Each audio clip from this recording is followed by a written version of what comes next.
Penetapan siapa calon wakil presiden pendamping Anies Baswedan masih jadi hal yang ditunggu-tunggu publik. Sejumlah nama sudah diserahkan kepada Anies Baswedan.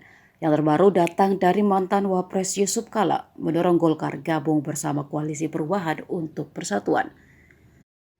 Nama Airlangga Hartarto pun kini disebut-sebut masuk radar sebagai pendamping Anies.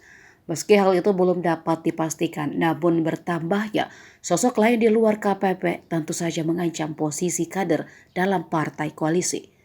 Agus Harimurti Yudhoyono misalnya. Ketua Umum Partai Demokrat itu bahkan diprediksi hengkang dari koalisi jika tak dipilih sebagai wakil Anies Baswedan.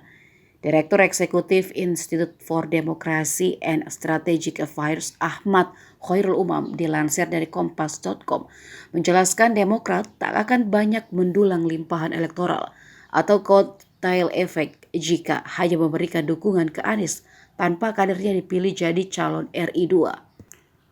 Menurutnya limpahan itu hanya akan jatuh ke Nasdem dan PKS. Nasdem yang menjadi partai pertama mendeklarasikan Anies dan PKS yang sebelumnya sudah pernah membangun kerjasama politik pada Pilkada DKI Jakarta 2017 lalu.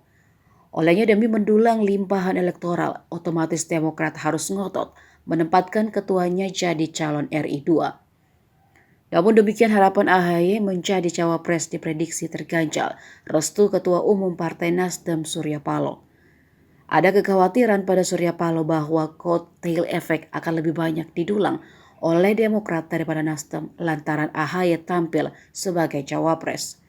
Disinilah tugas Anies untuk berani menghitung ulang agar mesin koalisi pendukungnya tidak gamang dalam melangkah.